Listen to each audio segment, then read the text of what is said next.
Bismillahirrahmanirrahim. Assalamualaikum warahmatullahi wabarakatuh. Yang dihormati pensyarah penyelia Puan Yusalina binti Yusof, panel penilai 1 Encik Mansur bin Abdul Rahman, panel penilai 2 Dr. Muhammad Asri bin Cik Ibrahim, para pensyarah seterusnya rakan-rakan yang dikasihi sekalian. Pada hari ini, saya Nur Hazwani binti Ramli akan membentangkan hasil kajian saya yang bertajuk Kesediaan dan Cabaran Guru Sains Menjalankan Pembelajaran dan Pemudahcaraan dalam Talian secara Home-Based Learning semasa dalam era pandemik COVID-19. Pendidikan dalam era digital membolehkan guru dan murid untuk menjalankan proses pembelajaran secara langsung dan tidak langsung. Pelbagai aplikasi dan perisian teknologi yang boleh membantu proses pembelajaran berlangsung tanpa melibatkan pertemuan fizikal. Dengan kata lain, pembelajaran boleh berlaku tanpa mengira waktu dan tempat. Semua guru dan murid masih mampu meneruskan proses pembelajaran sekiranya pembelajaran secara langsung atau bersemuka tidak dapat dilaksanakan. Seterusnya ialah pernyataan masalah. Terdapat 3 pernyataan masalah bagi kajian ini. Yang pertama, berdasarkan laporan daripada Association of Science, Technology and Innovation, ASTI, tinjauan yang dilakukan kepada guru-guru mendapati pembelajaran dalam talian pada tahun 2020 ketika negara dilanda penularan wabak COVID-19 adalah tidak berkesan. Menurut kajian yang dilakukan oleh Nur Hazirah dan Mas Ayu, persediaan guru adalah sangat penting kerana guru adalah kumpulan pelaksana yang bertanggungjawab untuk melaksanakan perubahan dan menerima segala perubahan dengan cekap dan elektif. Dalam kajian oleh Nur Hazirah dan Mas Ayu juga melaporkan cabaran kepada guru amat tinggi dalam memastikan kelas tetap dijalankan walaupun berlaku krisis disebabkan oleh pandemik COVID-19. Pembelajaran dalam talian tidak lagi bertindak sebagai sokongan kepada pembelajaran di dalam bilik darjah. Sebaliknya, berfungsi sepenuhnya dengan tujuan untuk menggantikan pembelajaran secara bersemuka. Oleh sebab itu, kajian ini dilakukan bagi mengenal pasti pandangan, tahap kesediaan dan cabaran guru sains menjalankan pembelajaran dan pemudahcaraan dalam talian secara home-based learning semasa era pandemik COVID-19. Terdapat 3 objektif yang telah ditetapkan dalam penyelidikan ini. Antaranya termasuklah yang pertama, mengenal pasti pandangan guru mata pelajaran sains terhadap PDPC dalam talian secara home-based learning semasa dalam era pandemik COVID-19. Yang kedua, mengenal pasti tahap kesediaan guru mata pelajaran sains terhadap PDPC dalam talian secara home-based learning dalam tempoh pandemik COVID-19. Dan yang ketiga, mengenal pasti cabaran yang dihadapi oleh guru mata pelajaran sains semasa melaksanakan PDPC dalam talian melalui pendekatan home-based learning semasa dalam era pandemik COVID-19. Persoalan bagi kajian ini pula ialah yang pertama, adakah guru mata pelajaran sains berpandangan positif terhadap PDPC dalam talian secara home-based learning semasa dalam era pandemik COVID-19? Yang kedua, apakah tahap kesediaan guru mata pelajaran sains terhadap PDPC dalam talian secara home-based learning semasa tempoh pandemik COVID-19?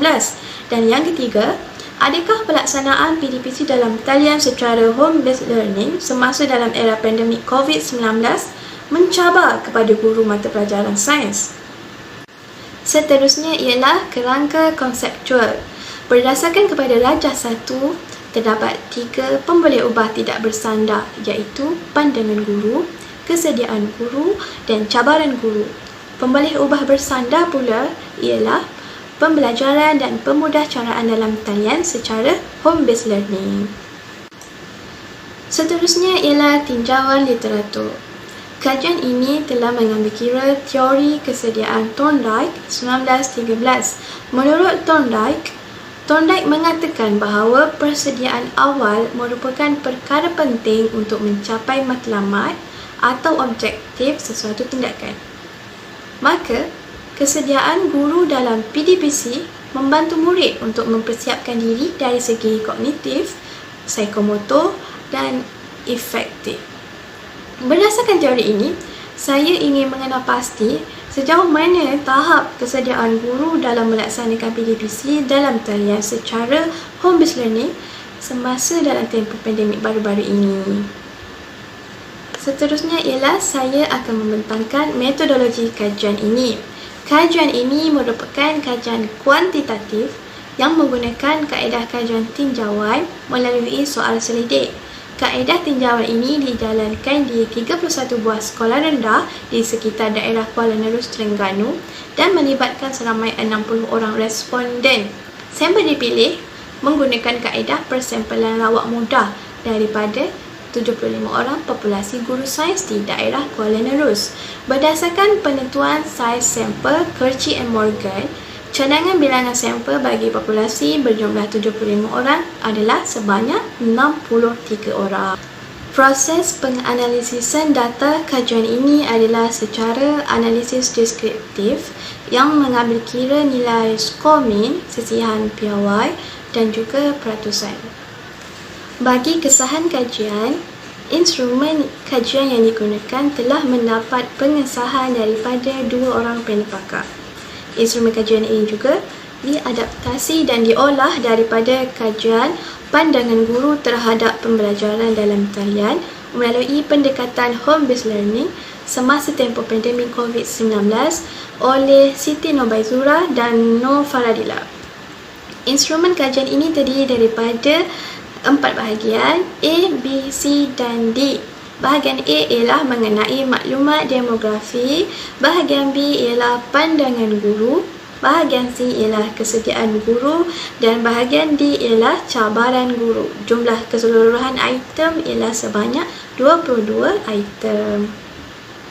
Seterusnya, kebolehpercayaan instrumen kajian dinilai menggunakan Alpha Cronbach mengikut interpretasi Alpha Cronbach oleh Bond dan Fox 2015. Pembalik ubah bagi instrumen kajian ini didapati adalah sangat baik dan efektif dengan tahap konsistensi yang tinggi serta baik dan boleh diterima. Saya seterusnya akan membentangkan berkenaan dengan dapatan kajian. Interpretasi skor min yang digunakan dalam kajian ini adalah merujuk kepada cadangan Palden 2011.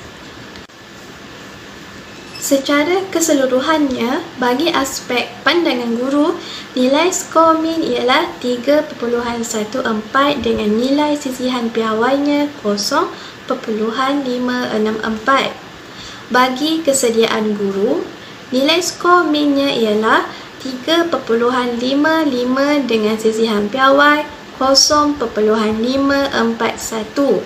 Manakala nilai skor min dan sisihan piawai bagi cabaran yang dihadapi guru ialah 3.32 dan 0.640.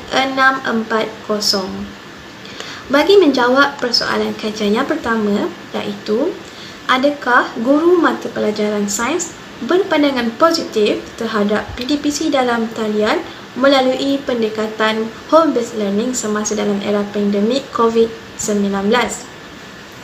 Berdasarkan jadual, bagi item pandangan guru, nilai skor min yang tinggi menunjukkan pandangan yang positif dalam kalangan guru terhadap PDPC dalam talian secara home-based learning.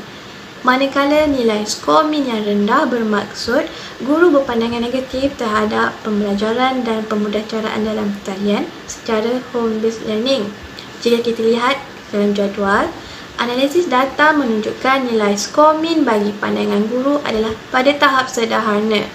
Hal ini bermakna guru-guru sains di Kuala Nerus tidak menunjukkan pendapat yang positif terhadap pembelajaran dan pemudahcaraan dalam talian secara home-based learning.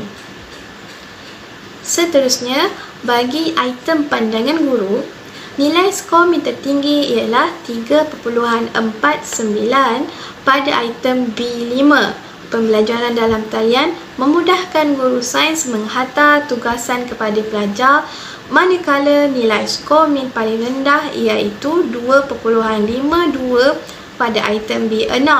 Pembelajaran dalam talian memudahkan guru sains membuat penilaian terhadap pemahaman pelajar mengenai sesuatu topik. Persoalan kajian yang kedua ialah apakah tahap kesediaan guru mata pelajaran sains terhadap PDPC dalam talian melalui home-based learning semasa tempoh pandemik COVID-19. Berdasarkan analisis data, nilai skor min bagi kesediaan guru adalah pada tahap sederhana. Hal ini bermakna kesediaan guru-guru sains di Kuala Nerus terhadap PDPC dalam talian secara home-based learning semasa tempoh pandemik adalah pada tahap sederhana. Bagi item kesediaan guru, nilai skor min tertinggi iaitu 3.79 adalah pada item B3. Guru sains bersedia untuk menggunakan bahan pembelajaran yang terdapat di internet seperti YouTube untuk mengajar dari rumah, manakala nilai skor min paling rendah iaitu 3.33 pada item C4. Guru sains bersedia menggunakan sistem pengurusan pembelajaran seperti Google Classroom, Zoom atau Google Meet sebagai alat untuk pembelajaran dalam talian. Seterusnya ialah persoalan kajian yang ketiga, iaitu adakah pelaksanaan PDPC dalam talian secara home-based learning semasa era pandemik COVID-19 mencabar kepada guru mata pelajaran sains?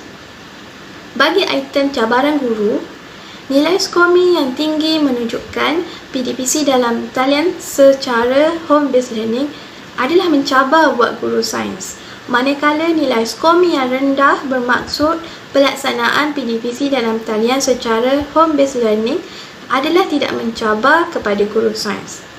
Berdasarkan analisis data, nilai skor min bagi cabaran guru adalah pada tahap sederhana. Hal ini memberi makna PDPC dalam talian secara home-based learning adalah mencabar buat guru-guru sains. Bagi item cabaran guru, nilai skor min tertinggi iaitu 4.00 adalah pada item D2, kesukaran mewujudkan komunikasi dua hala dengan pelajar. Manakala nilai skor min paling rendah iaitu 2.63 pada item D4, tidak mempunyai kemudahan telefon komputer riba, tablet atau sebarang peranti lain. Rumusan kajian. Dapatan kajian mendapati guru-guru mata pelajaran sains yang berpandangan positif terhadap pelaksanaan PDPC dalam talian secara home-based learning dalam tempoh pandemik adalah tidak memuaskan. Yang kedua, tahap kesediaan guru-guru mata pelajaran sains untuk melaksanakan PDPC dalam talian secara home-based learning dalam tempoh pandemik adalah pada tahap sederhana. Dan akhir sekali, guru-guru mata pelajaran sains menyatakan bahawa pelaksanaan PDPC dalam talian secara home-based learning dalam tempoh pandemik adalah mencabar. Berdasarkan kepada rumusan dapatan kajian, implikasi kajian ini kepada guru ialah yang pertama, guru mestilah mempunyai inisiatif untuk meningkatkan kemahiran dalam penilaian pembelajaran dalam talian. Yang kedua, guru perlu menguasai kemahiran penggunaan aplikasi digital. Dan yang ketiga, guru perlu mengoptimumkan penggunaan aplikasi yang membenarkan komunikasi dua hala. Implikasi kajian kepada sekolah pula ialah yang pertama, sekolah perlu menekankan pelaksanaan pembelajaran dalam talian dan juga menyediakan pelan pembelajaran dalam talian yang sistematik. Dan akhir sekali, implikasi kajian kepada kementerian ialah merancang modul pembelajaran dalam talian dan menyediakan latihan kemahiran teknologi maklumat dan komunikasi. Terdapat beberapa cadangan kajian lanjutan yang sesuai bagi menambah baik laporan kajian ini. Antaranya ialah melaksanakan pengumpulan data bagi dapatan kajian yang melibatkan pelbagai metodologi. seperti menggunakan kaedah kualitatif atau menggabungkan kedua-dua kaedah kualitatif dan juga kuantitatif. Yang kedua, kajian mengenai demografi juga boleh dilaksanakan. Contohnya, perbandingan pemboleh ubah kajian antara guru sains dan guru mata pelajaran yang lain. Dan akhir sekali, kajian ini juga boleh diperluaskan lagi dari segi pemilihan responden melalui pelaksanaan kajian yang menempurkan responden dari berbagai daerah. Setakat itu sahaja pembentangan daripada saya. Sekian, terima kasih.